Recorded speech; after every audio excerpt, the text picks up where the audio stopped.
I remember, and I think we talked about this last time, you kind of disappeared for a couple years there from around, like, I don't know what it was, like 2009, 2010 to about 2013. Yep, that's it. You had like a website and a blog that would get updated once in a while, and I would check in and try to see what you were up to, and you just went totally dark. I went ghost, man. Yeah, and I didn't know about the heart stuff. There was something about, like, oh, there's a health thing that you're dealing with. Right. And I thought, oh, this guy's just disappeared. Right. But that was the recruiting era, right? Where you were just on the road telling your story and putting in the reps on how to tell your story. So it was the recruiting era for me when I started becoming like the Navy SEALs needed more blacks in the SEAL teams. And that's what people don't understand. Like why did you become a recruiter in the SEAL teams?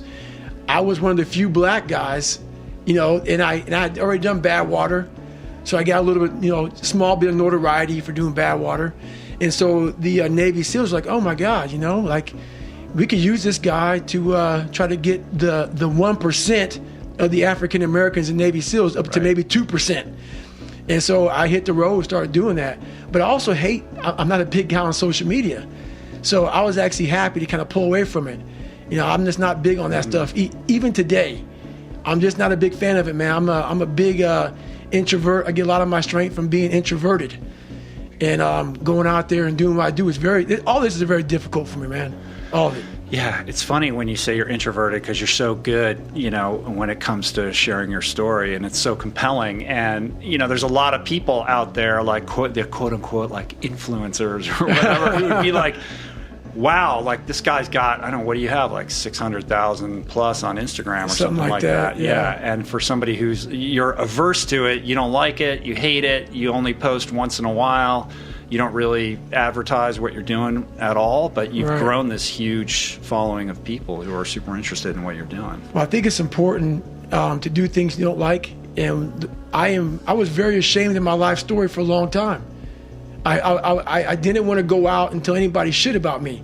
So that's why I had two people. I created one David Goggins and one Goggins. Right. And I didn't want people to know that I had all these issues. But after a while, people start to give you these different taglines. Like, you're superhuman, you're amazing. I'm like, you fuckers don't know anything about me, man. I'm this insecure kid. I started realizing there's a lot of people out here who are going through a lot of problems that I once tapped into. I had a whole bunch of issues growing up. And, I felt compelled to just, you got to start sharing this stuff, man, because people see where you're at today.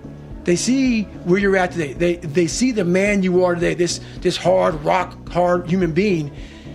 Show these people where you come from. Right. Show these people it's possible.